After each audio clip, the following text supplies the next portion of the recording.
Mata Dewa Qin Yichen, Ling Ran, mengumpulkan puluhan ribu pembangkit tenaga klan monster kuno, bukanlah hal yang luar biasa. Selain itu, Putri Wenxing dan yang lainnya diusir pada awalnya.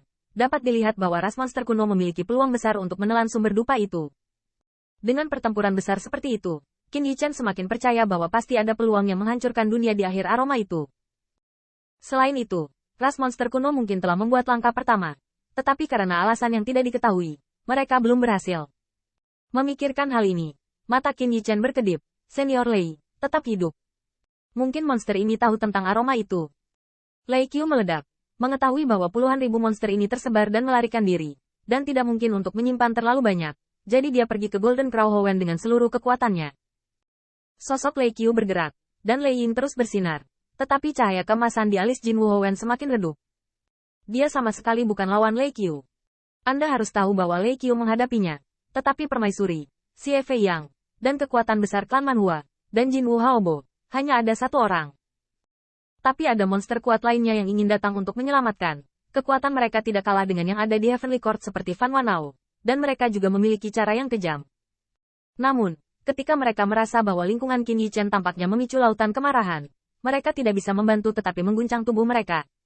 Alat Kekaisaran Bihai. Jinwu Hoenn putus asa, dan berteriak dengan keras, pergi. Keduanya. Ledakan. Tak lama kemudian, Golden Crow Haobo sulit menembus suara dewa, karena tenggorokannya sekali lagi dicekik oleh cakar naga yang menggelegar. Metode penyiksaan Lei Qiu juga sangat sederhana dan kasar. Dia hanya meminum satu kata dengan dingin, katakan. Jalan guntur mengalir ke tubuh Jinwu Hoenn, menghancurkan kekuatan daunnya, menghancurkan hati daunnya, dan membuatnya berkedut. Namun, Jinwu Hoenn cukup kejam, dan menyeringai kembali dan berkata, Feng Tianxing, bukankah pisaumu sangat tajam?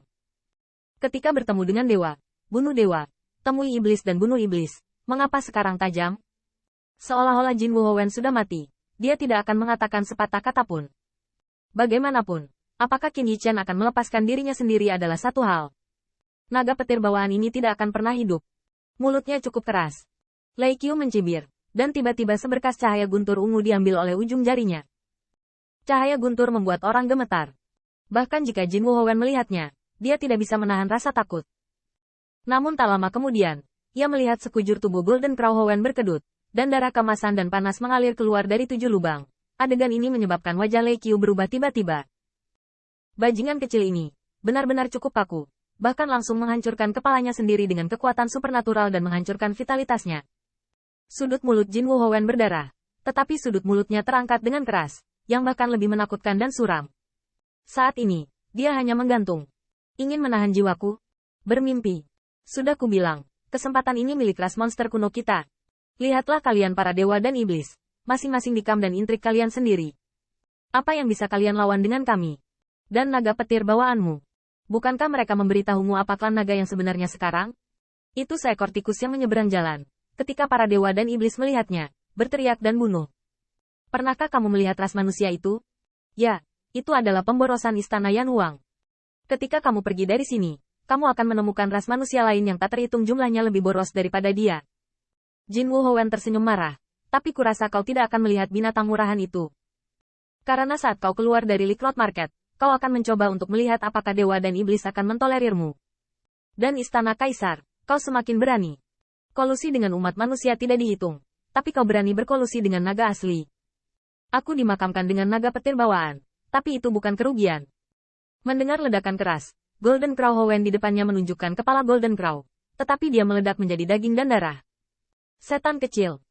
Wajah Lei Qiu muram, dan dia membuang mayat iblis tanpa kepala. Ketika dia melihat ke atas, dia menemukan banyak ras iblis telah melarikan diri tanpa jejak. Baik, tidak apa-apa jika orang baik-baik saja.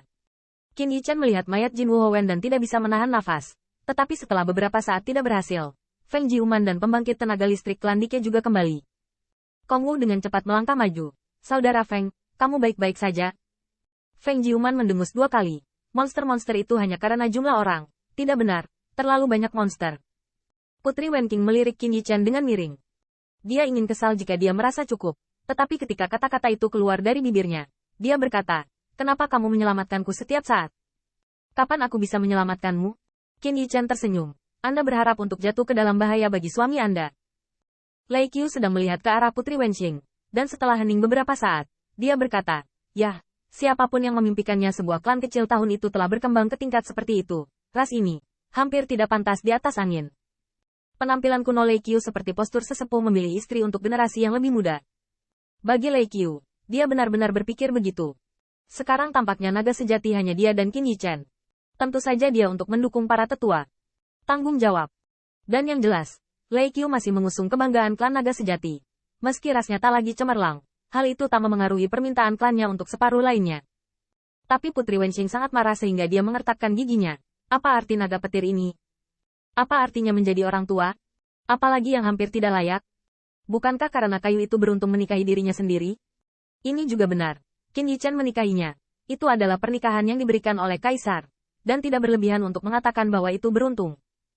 Setelah sadar kembali, Putri Wenqing bersenandung dan diam-diam menarik sudut pakaian Qin Yichen. Kayu, bagaimana Anda bertemu dengan naga petir bawaan? Qin Yichen menceritakan kisah leluhur Lang Hitam dan Lei Qiu. Dan setelah beberapa saat, dia melihat bibir ceri Putri Wenqing melebar, wajahnya kaget. Apakah kamu membunuh Fan Wanao dan yang lainnya? Kamu juga menginspirasi kekuatan penyelamat hidup dari permaisuri dan permaisuri. Qin Yichen mengangkat bahu dengan senyum tipis, tetapi Putri Wenqing menunjukkan kewaspadaan dan diam-diam mentransmisikan suaranya. Aku berkatamu, apakah kamu tidak tahu situasi klan naga yang sebenarnya, kan? Pergi dengan senior ini dan bawa kembali ke istana kekaisaran. Qin Yichen membentangkan telapak tangannya. Tidak mungkin. Kita akhirnya berhasil memenangkan kota Feng Shui dan istana Yan Huang. Jika kita mengabaikannya, ras manusia tidak dapat menjelaskannya. Putri Wenxing juga memahami kebenaran ini. Belum lagi kekuatan Lei Qiu. Semuanya jelas bagi semua orang. Tepat ketika aku meninggalkan Liquid Market, aku khawatir aku akan menghadapi pertempuran sengit. Jika kamu ingin melindungi Lei Qiu senior, kamu harus menyimpannya sampai akhir. Hanya dengan cara inilah kami dapat menunjukkan ketulusan istana Kaisar Ke. Qin Yichen mengangguk dan tidak bisa membantu tetapi merasa sedih dibandingkan dengan ini. Pertempuran yang meninggalkan reruntuhan jalan Lik benar-benar menakutkan. Tapi biarkan dia meninggalkan leluhur Lei Qiu. Darah naga yang mengalir di tubuh yang diperolehnya tidak akan pernah setuju. Setelah itu, Feng Jiuban mengumpulkan luka yang harus disembuhkan, dan medan perang yang harus dicari di medan perang. Putri Wenxing sangat bersemangat, dan bahkan memiliki sedikit kegembiraan untuk memenangkan pernikahan. Dan dia terus memamerkan peluang yang dia temui hari-hari ini dengan Qin Yichen. Panen.